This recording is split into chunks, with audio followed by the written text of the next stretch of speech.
વડોદરા વાઘોડિયાની શાળાનો video viral થઈ રહ્યો છે। શિક્ષણના ધામમાં વિદ્યાર્થીઓનું શોષણ થઈ રહ્યું છે।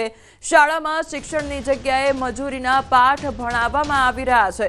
દિવાળી વેકેશન બાદ શિક્ષણના બદલે બાળકો પાસે મજૂરી કરાવવામાં આવે છે। વાઘોડિયા તાલુકાના અંબાલી પ્રાથમિક શાળાનો આ વિડીયો વાયરલ થયો છે। શિક્ષકો દ્વારા વિદ્યાર્થીઓ પાસેથી કોમ્પ્યુટરના જે કવરો છે તે ધોવડાવતા દ્રશ્યો મોબાઈલ કેમેરામાં કેદ થયા છે। અભ્યાસ કરવા આવનારા ગરીબ બાળકો પાસેથી મજૂરી કામ કરાવવામાં આવી રહ્યું છે।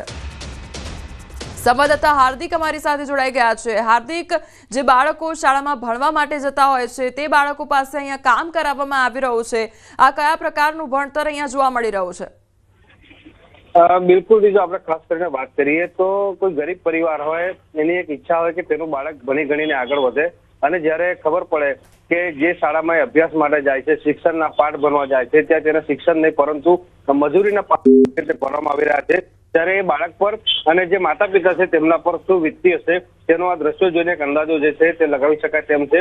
વાઘોડિયા તાલુકાના અંબાલી જે પ્રાથમિક શાળા છે તેનો વિડીયો હાલ ખૂબ જ વાયરલ થઈ રહ્યો છે, અને આ વિડીયો જે છે તે અનેક સવાલ ઉભા કરી રહ્યું છે, કારણ કે તાલુકાના જે જાગૃત નાગરિક ત્યાંથી પસાર થઈ રહ્યા હતા દરમિયાન તેને આખી જે ઘટનાક્રમ છે તે જોયો, અને તેમને આખો ઘટનાક્રમ જે છે તે પોતાના મોબાઈલના કેમેરામાં કેદ કરી દીધો છે।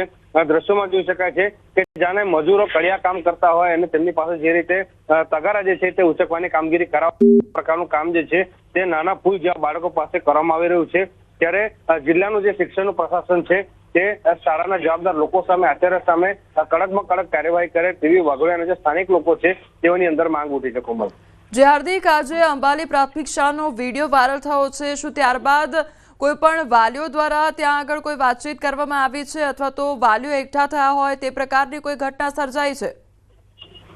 બિલકુલ, ખાસ કરીને વાલીઓની વાત કરીએ તો મેં તમને કીધું પ્રમાણે કે આજે બાળકો છે તે ગરીબ ઘરના છે, વાલીઓ ગરીબ છે, તેઓ સિસ્ટમની સામે લાચાર છે, ત્યારે ગામના જ કેટલાક જે આગેવાનો છે તેઓ હવે આગળ આવ્યા છે અને તેમના દ્વારા સમગ્ર મામલે રજૂઆત જે છે તે કરવામાં આવનાર છે, અને જે જવાબદાર લોકો છે તેમની સામે કાર્યવાહી કરવામાં આવે તે માંગ જે છે તે અત્યારે જે અંબાલી ગામ છે ત્યાં ઉઠી છે।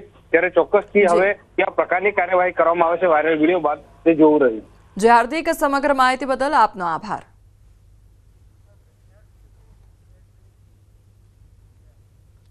અમદાવાદ મેમનગર વાડીનાથ ચોક પાસે ધક્કો મારતા આધેડનું મોત નીપજ્યું છે। બે યુવકોએ ધક્કો મારતા આધેડનું મોત નીપજ્યું। નાથુસિંહ રાઠોડનું ઘટના સ્થળે જ મોત નીપજ્યું છે। પ્રતાપસિંહ અને રાજેન્દ્રસિંહ નામના બે ભાઈઓએ ધક્કો માર્યો હતો। સમગ્ર બનાવના સીસીટીવી ફૂટેજ સામે આવ્યા છે। ગુજરાત યુનિવર્સિટી પોલીસે ગુનો નોંધવાની તજવીજ હાથ ધરી છે, તો કયા કારણોસર બનાવ બન્યો તે અંગે હજુ પણ તપાસ ચાલુ છે।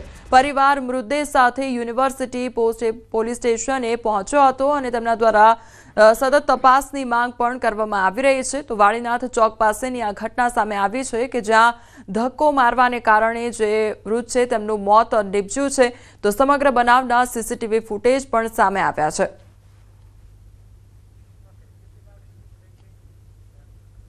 અમરેલીના વડિયા તાલુકાના અરજણસુખ ગામમાં કુહાડી વડે થયેલા હુમલાનો મામલો હત્યામાં પલટાયો છે।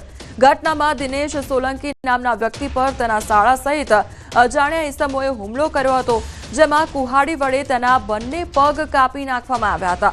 હુમલા બાદ સારવાર દરમિયાન મોત નીપજ્યું હતું।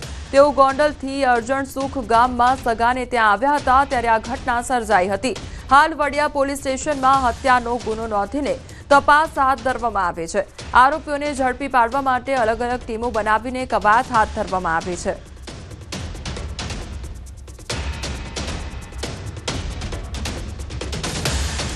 વડોદરા શહેરમાં ફરી એકવાર અસામાજિક તત્વોનો આતંક સામે આવ્યો છે। હરિનગર પાણીની ટાંકી પાસે એક વ્યક્તિ પર હુમલો કરવામાં આવ્યો, તો લારી ધારક પર ગ્રાહકે જીવલેણ હુમલો કર્યો હતો। તીખું કેમ બનાવ્યું છે કહી કેટલાક શખ્સોએ હુમલો કરી દીધો હતો।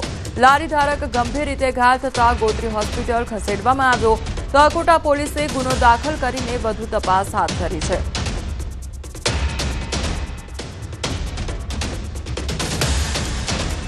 મોડાસાના શામપુર ગામની સીમમાં દીપડો દેખાયો। શામપુર વિસ્તારના ખેતરમાં દીપડો દેખાયો, તો ખેતરમાં રહેલા ખેડૂતોએ વિડીયો લીધો હતો। પંથકમાં દીપડાની વસ્તી વધુ હોય અને ખેડૂતો માટે જોખમ સાબિત થઈ રહ્યું છે, તો ગ્રામવાસીઓ તેમજ ખેડૂતોમાં ડરનો માહોલ પણ જોવા મળી રહ્યો છે, કારણ કે શામપુર ગામની સીમમાં દીપડો દેખાયો હતો, તેના કારણે ગ્રામજનોમાં અત્યારે ભયનો માહોલ છે. તો બીજી તરફ ખેડૂતોમાં માટે પણ અત્યારે જોખમ વર્તાઈ રહ્યું છે.